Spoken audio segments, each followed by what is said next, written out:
Bonjour, bonsoir. Nous allons voir maintenant la fonction rationnelle. Nous allons nous intéresser à sa forme canonique et sa forme générale. OK, sache d'abord que la fonction rationnelle de base, tu l'as déjà vue en troisième secondaire. Si je prends cet exemple-ci, donc on a X qui représente le nombre de processeurs et Y le temps nécessaire pour accomplir la tâche. Évidemment, dans ce graphique-là, je m'aperçois que plus mon nombre de processeurs dans mon ordinateur augmente, plus il va être rapide, donc moins il va prendre de temps pour exécuter la tâche. Donc on voit que c'est inversement proportionnel. Donc voilà. Et rappelle-toi qu'avec les coordonnées, le x et le y, lorsque nous avions une fonction rationnelle, en multipliant le x par le y, par exemple ici 2 fois 7,5, ça me donnait 15. Et que pour 6 fois 2,5, ben, ça me donne 15 également. Donc en fait, on constate que le produit de x par y me donne 15 avec les deux exemples que j'ai.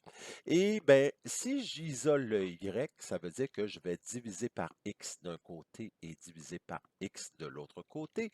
On n'oublie pas ici que c'est une multiplication, donc on doit faire l'opération contraire. Ainsi, je vais avoir ma forme rationnelle. Donc, le x se retrouve au dénominateur. Donc, voilà pour la fonction rationnelle de base. Ainsi, si je faisais la table de valeurs, donc par exemple, j'y vais avec quand x vaut 1. Bien, quand x vaut 1, ça veut dire si j'ai un processeur, ça voudrait dire que ça me prendrait 15 secondes pour exécuter la tâche. Si j'ai trois processeurs, ça veut dire que ça me prend 5 secondes parce que 15 divisé par 3 me donne 5. Donc ici, je n'ai pas fait avec le 2 parce qu'il était déjà fait dans le graphique. Bon, si je vais avec 4, 15 divisé par 4, ça me donne 3,75. Si je vais diviser par 5, ça me donne 3. Donc, plus ça va, plus les Y diminuent. Donc, plus le temps diminue parce que plus j'ai de processeurs, plus la rapidité est élevée, donc moins on passe de temps à attendre après le processus. Et bien, imaginons maintenant que X serait une valeur entre 0 et 1. Donc, par exemple, j'y vais avec une demi. Donc, supposons que ça existe un demi-processeur. Donc, je ferai 15 divisé par une demi. Mais 15 divisé par une fraction, divisé, c'est multiplié par l'inverse. Donc, quel est l'inverse d'une demi? Une demi, l'inverse, c'est 2 sur 1. Donc, en fait, tout simplement 2. Et donc, 15 divisé, en fait, ça serait 15 fois 2 qui me donne 30. Donc, si j'ai combien de... En fait, c'est comme si je te disais combien de 50 cents pour faire 15 piastres. Donc, ça me prend 30 fois 50 cents pour faire mon 15 dollars. Donc, divisé par une fraction, c'est multiplié par l'inverse. J'y vais même chose avec, supposons que j'avais des dixièmes de processeur. Voilà, je l'ai dit. Et bien, divisé par un dixième, ça revient à multiplier par 10. Donc, ça me prendrait évidemment beaucoup plus de temps parce que je n'ai que des processeurs très, très petits. Et est-ce que ça se pourrait diviser par zéro? Est-ce qu'une division par zéro, c'est possible? Non, non, non, non, non, non, non. C'est donc non déterminé. Ce qui fait que nous allons avoir ici une droite en pointillé pour tout simplement indiquer à la courbe, regarde, tu vas t'en approcher, mais jamais tu vas la traverser. Pourquoi? Parce que la division par zéro est impossible.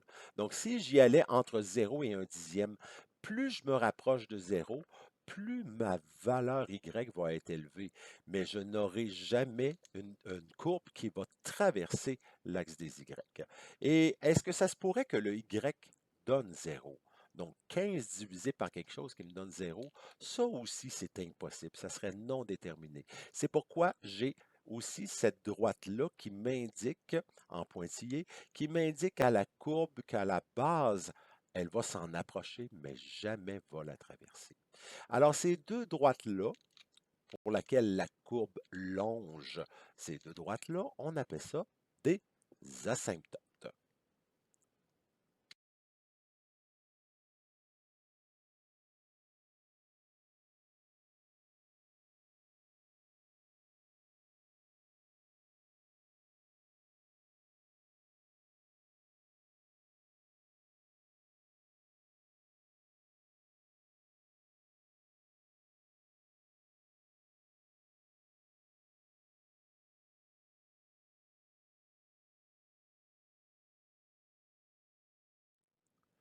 La fonction rationnelle de base, c'est lorsque le numérateur vaut 1 et que nous avons la variable x au dénominateur.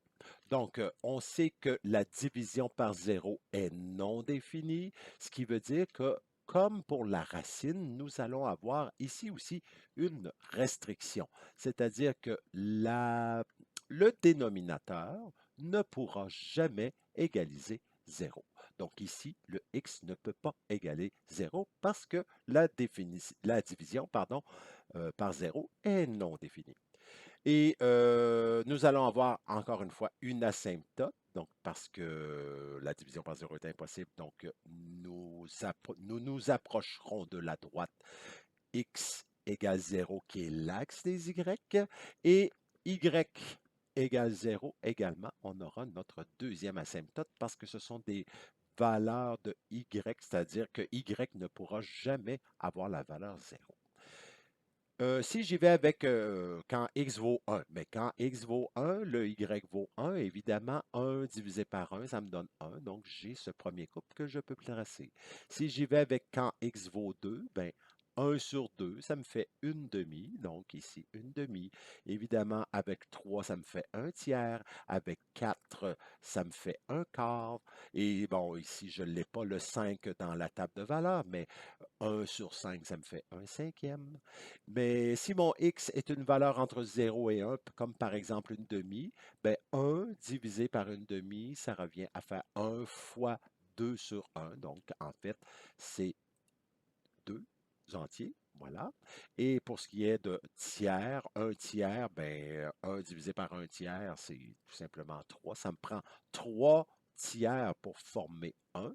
Un quart, ben, 1 divisé par un quart, ça me fait 4.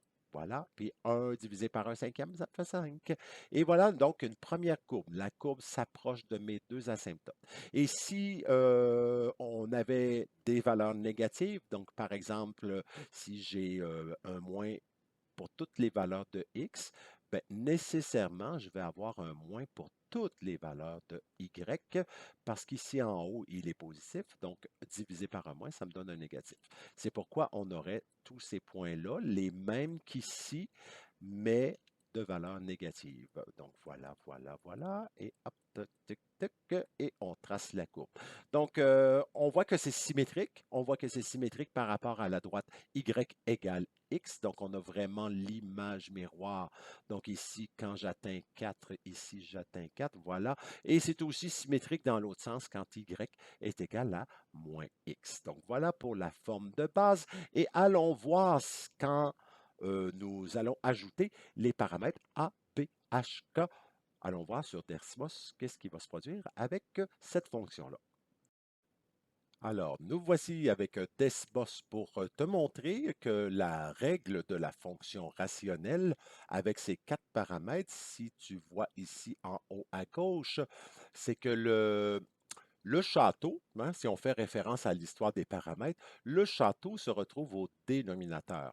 Alors, on a Albert et Kevin qui travaillent à l'extérieur du château et le dénominateur, donc qui est le château dans lequel on a X, la reine, avec moins Heidi, donc toujours attitude négative, on s'en souvient, et puis Berthe qui est à l'extérieur dans le château, mais à l'extérieur, pas dans la même pièce que la reine et Haïti. Donc voilà comment on place les paramètres dans la règle. Allons voir si je modifie le paramètre A, le paramètre Albert. Donc si j'augmente le A, qu'est-ce qu'on remarque? C'est que la courbe s'éloigne de l'origine.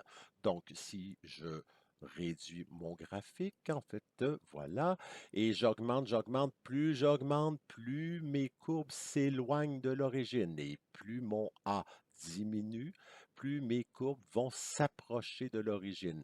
Et qu'arrive-t-il lorsque les valeurs de A sont entre 0 et 1? Ben, plus ça va, plus on s'approche. Ici, il ne faut pas que... Oh, pardon, excusez-moi.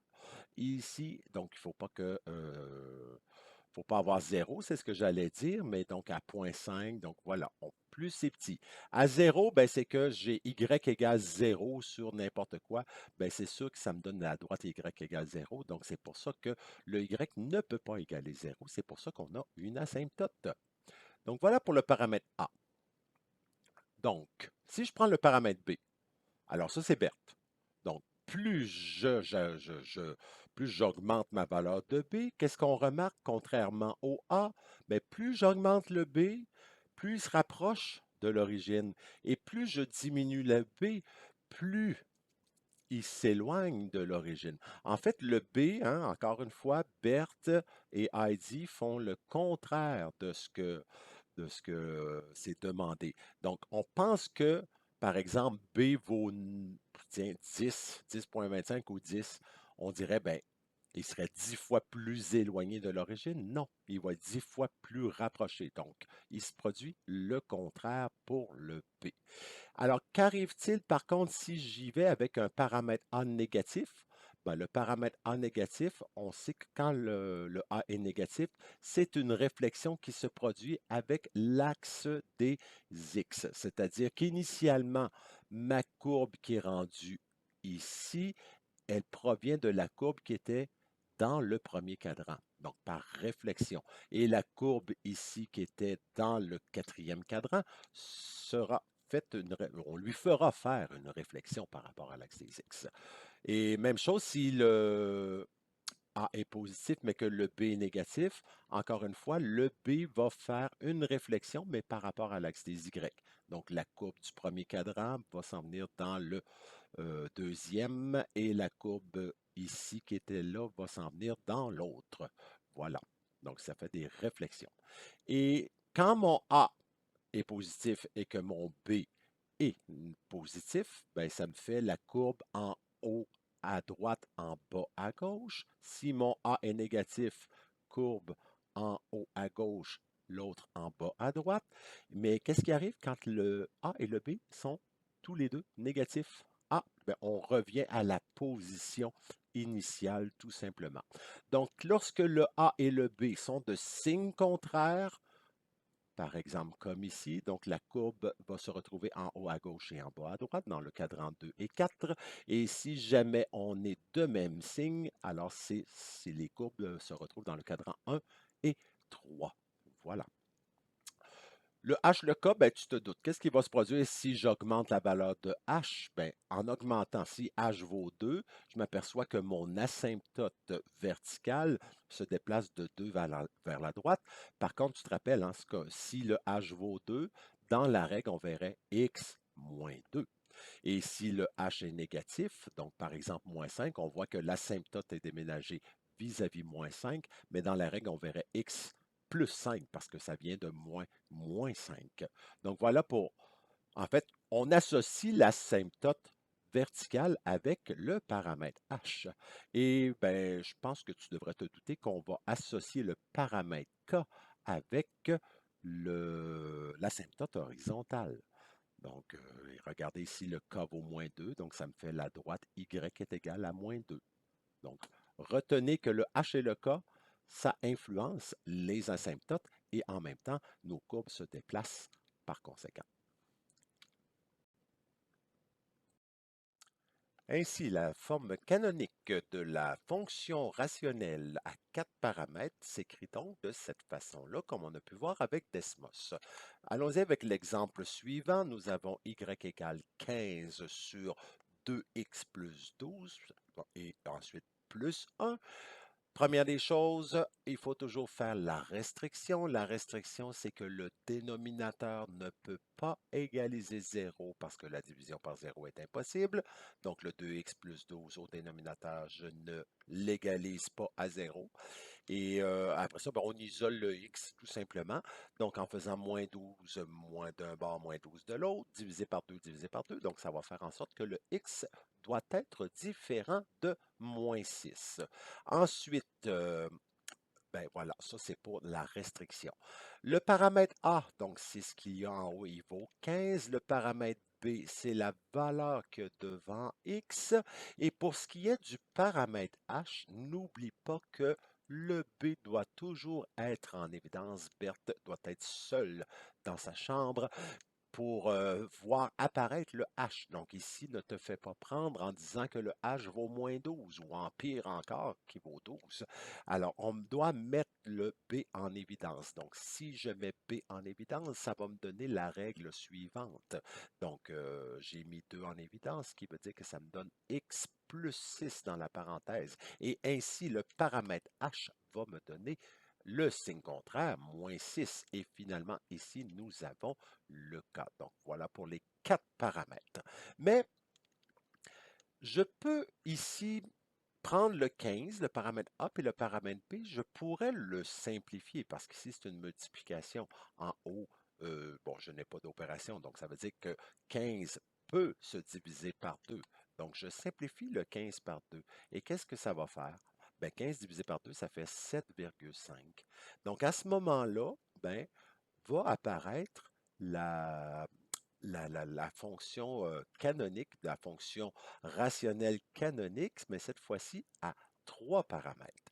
Donc, en fait, on dit 3 paramètres, mais en réalité, le paramètre B, c'est parce qu'il vaut 1. Donc ici, il y a quand même le paramètre B qui est là, mais il vaut 1, mais on n'en tient pas compte à ce moment-là. C'est pourquoi on va parler de 3 paramètres. Donc, puis comment on a obtenu le A vert?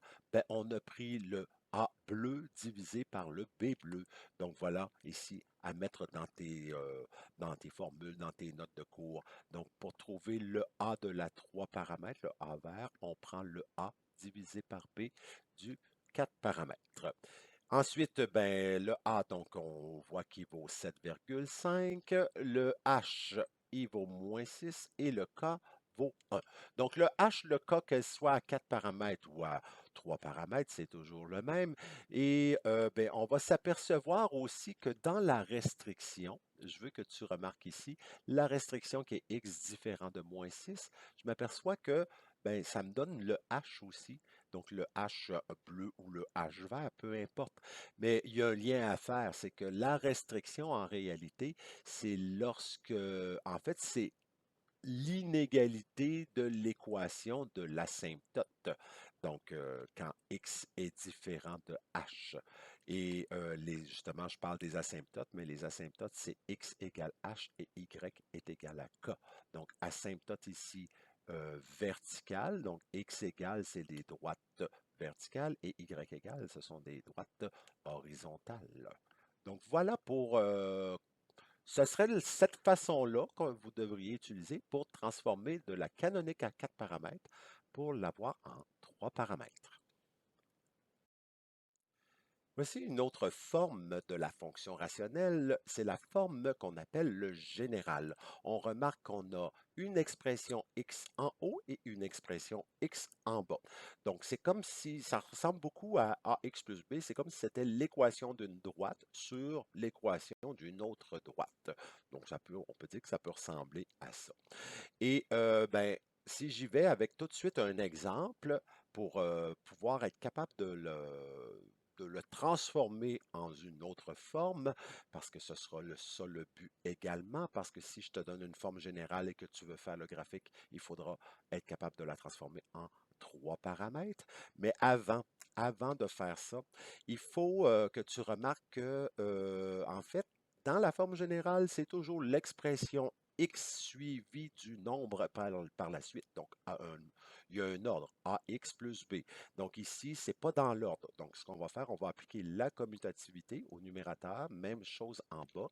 Donc, ce qui va faire en sorte que, ben, au lieu de t'arracher les cheveux, ben, puis comme tu sais, ça m'est arrivé très, très souvent. Donc, au lieu de t'arracher les cheveux, ben, mets ça dans l'ordre, puis tu vas voir que pour la suite, ça va être beaucoup plus simple si tu procèdes à cette étape-là. Donc, évidemment, une fonction rationnelle exige toujours d'avoir une restriction parce qu'au dénominateur, j'ai une variable, donc il ne faut pas que le dénominateur soit égal à 0. Et on isole ensuite le x, donc plus 6 divisé par 3, ce qui fait que x ne peut équivaloir à 2. Et maintenant, on va faire un petit retour sur la division de polynômes, comme on a fait en quatrième secondaire. Donc, un petit rappel là-dessus, avant de pouvoir poursuivre pour transformer la générale en 3 paramètres. L'année dernière, rappelle-toi, nous faisions la division de polynômes en SN de 4, c'est-à-dire que 15x carré, le trinôme 15x carré plus x plus 6 divisé par 5x plus 2. Là, on te disait, ben, prends le trinôme et le binôme, mets-le dans une petite boîte, puis on va faire la division de cette façon-là. Donc, on prenait le premier terme du trinôme qu'on divisait par le premier terme du binôme. Donc, 15x2 divisé par 5x, ça me donne 3x. Voilà. Et le 3x par la suite, ben, on le multipliait par 5x, donc pour avoir le 15x2, mais il ne fallait pas oublier de le multiplier aussi par le plus 2 du binôme, parce que ici, c'est un binôme. Le 3x multiplie le binôme. Donc, ça veut dire que ça me donnait 6x. Là, on pouvait mettre ça entre parenthèses et ensuite faire la soustraction. Évidemment, 15x2 moins 15x2, le but, c'était de l'éliminer. Donc, parfait, c'est disparu. Alors que pour le x ici, on faisait x moins plus 6x, ça veut dire x moins 6x qui me donne moins 5x. Ma division n'est pas terminée parce qu'il y a ici le troisième terme du binôme, donc on descend, qu'on abaisse avec le moins 5x, et à ce moment-là, on recommence le processus. Premier terme de ce binôme divisé par le premier terme de ce binôme diviseur-là. Donc à ce moment-là, ben, moins 5x divisé par 5x, ça me donne moins 1.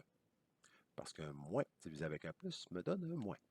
Et à ce moment-là, ben, on remultiplie le moins 1 avec le 5x, ça fait moins 5x, et le moins 1 avec le 2 qui me donne ici moins 2. Entre parenthèses, on soustrait, et hop, le moins 5x moins 5x, ça fait plus 5x, et s'élimine, c'était le but. Par contre, le 6 moins 2 qui fait 6 plus 2 faisait en sorte qu'on avait un reste. Et ce reste-là, on te demandait de l'écrire. Donc, en fait, la réponse, c'était mon quotient plus le reste sur le diviseur, c'est-à-dire 5x plus 2. Donc, ça, c'était la réponse. Ça, c'était en SN de 4. C'était la façon de faire la division de polynômes. Bien, si tu sais faire ça, tu vas savoir comment faire la division suivante. Donc, maintenant qu'on a eu transformé notre forme générale, qu'on a mis ça dans l'ordre, qu'on a trouvé la restriction, alors c'est ce qu'on va faire avec nos deux binômes. En fait, on va prendre le numérateur divisé par le dénominateur, puis on va s'inspirer de la division de polynômes. Donc, on écrit moins x plus 4, le numérateur divisé par le dénominateur 3x moins 6. Donc, on prend le premier terme du numérateur qu'on divise par le premier terme du dénominateur. Ainsi, moins x divisé par 3x, en fait, c'est moins 1x sur 3x. Les x s'éliminent. Il me reste donc moins 1 tiers. Donc, et, et ça se peut que ça n'arrive pas juste. Donc, ça se peut que ça arrive à une fraction. Donc, on doit vraiment faire la division. Et si ça n'arrive pas juste, ben ça donne comme cet exemple-là, moins 1 tiers. Donc, c'est pourquoi j'ai pris cet exemple-là. Tu sais, dans le fond, j'ai pris un exemple complexe. Fait que si tu es capable de passer à travers cet exemple-là, les autres, ce sera hyper facile. Donc, moins x divisé par 3x égale moins 1 tiers. Ensuite, on prend le moins 1 tiers qu'on remultiplie par 3x pour obtenir finalement notre moins x, mais on n'oublie pas que il doit aussi multiplier le moins 6 et moins un tiers fois moins 6, ça veut dire plus parce que moins fois moins plus. Et 6 fois un tiers, ben c'est 6 fois 1 divisé par 3, donc ça donne tout simplement 2. Donc plus 2. On met ça entre parenthèses, on soustrait. Évidemment, les x disparaissent, ce qui fait que j'ai 4 moins 2 qui me donne 2. Donc ici, il n'y avait plus rien à descendre, donc automatiquement, j'ai un reste de 2. Alors, comment on va faire pour exprimer ça? Bien, d'abord, c'est le reste sur le dénominateur. Donc, déjà, tu vas reconnaître qu'on a la forme à 4 paramètres. Donc, vraiment ici, le reste et en bas, l'expression bx moins h. Et donc, ben, justement, c'est ce qu'on va faire. On va transférer le reste qui devient le paramètre a. On va transférer le 3, qui est le B, donc qu'on devra mettre aussi en évidence. Et 3, ben, 3 fois quoi va me donner 3x moins 6, c'est 3 fois x moins 2. Et puis, ben, il me reste le cas à trouver, mais le cas, en fait, c'était le diviseur du numérateur par le dénominateur. Donc, on va transférer le moins un tiers juste là. Donc, on a l'expression à 4 paramètres. Et maintenant, si on la veut en 3 paramètres, parce que beaucoup plus simple à tracer dans le graphique, mais on se rappelle que le A vert, on l'obtient en faisant le A bleu divisé par le B bleu, donc le 2 sur 3. Et ben 2 sur 3, ben, ça donne une belle fraction, 2 tiers. On a le droit d'écrire cette fraction-là au numérateur, donc 2 tiers. En bas, il me reste donc x moins 2. Et finalement, ben, plus moins 1 tiers, ben, on sait que ça revient tout simplement à moins 1 tiers. Donc, le paramètre A est 2 tiers, le paramètre H moins 2, plus 2, pardon, oups, signe contraire, et le paramètre K qui est moins un tiers. Puis on se rappelle que le paramètre H, c'est aussi la restriction. Ici, je vais te montrer comment convertir une canonique en forme générale. Donc, la canonique ici, c'est la forme à 4 paramètres. En fait, ce sont des opérations mathématiques. Imagine ici, tu as une fraction moins un nombre entier. Bien, pour additionner ou soustraire des fractions ensemble, c'est important que ce soit sur le même dénominateur commun. Donc, pour l'instant, il faut trouver le dénominateur commun avec ici le k. Le k actuellement, il est sur 1 et je veux avoir ce dénominateur-là qui est ici. Donc, je vais tout simplement multiplier mon dénominateur par moins 3x plus 3, entre parenthèses. Mais si je le fais en bas, je dois aussi le faire en haut. Donc, à ce moment-là, ça va me donner l'expression suivante. Donc, c'est-à-dire ici, je vais avoir mon dénominateur commun et en haut, ben, ça va me faire 4 moins 5 multiplié par moins 3, le tout multiplié par x plus 3. Et ici, on s'aperçoit que, bon, devant on pourrait distribuer ici le moins 3 sur la parenthèse. On pourrait faire ça immédiatement. Mais étant donné que le moins 3 est précédé d'une multiplication, donc multiplié par 5, mais en réalité, c'est multiplié par moins 5. Donc, je prends le moins 5 fois moins 3 et ça, moins 5 fois moins 3, ça va me donner plus 15. Donc, en réalité, c'est plutôt 4 plus 15 parenthèse x plus 3, donc sur notre dénominateur commun. Et là, après ça, ben là, on peut distribuer le 15, donc ça va me faire, puis en bas aussi, le moins 3 sur la parenthèse. Donc, à ce moment-là, ça me fait 4 plus 15x plus 45, parce que 15 fois 3 me donne 45. Et en bas, moins 3x moins 9. Et bien, il y a des associations, il y a du ménage à faire en haut. Donc, le 4 avec le 45 va me donner 49. Donc, 15x plus 49 sur moins 3x moins 9. Donc, voici maintenant, on a notre forme 4 paramètres transformés en général. Mais on pourrait aussi le voir dans le corrigé, sachant qu'en bas, les deux expressions sont négatives, ben, je pourrais mettre le moins en évidence, puis transporter le moins en haut. Donc, ça reviendrait aussi à moins 15x moins 49 sur 3x plus 9. Donc, les deux sont équivalentes. J'accepte l'une ou l'autre. Donc, c'est juste que parfois, dans le corriger des exercices, il se peut qu'il te donne cette réponse-ci, alors que tu as les signes contraires dans ce que tu as trouvé. Et ben, si jamais ça t'arrive, mais ça ne veut pas dire que c'est pas bon ce que tu as fait. Au contraire, c'est même très bon. Oh, il était temps que ça finisse, cette affaire-là. Ben, sur ce, je te souhaite du bon travail, puis n'hésite pas à venir me voir pour, ben voilà, pour que je puisse t'aider dans tes incompréhensions. Sur ce, à la prochaine.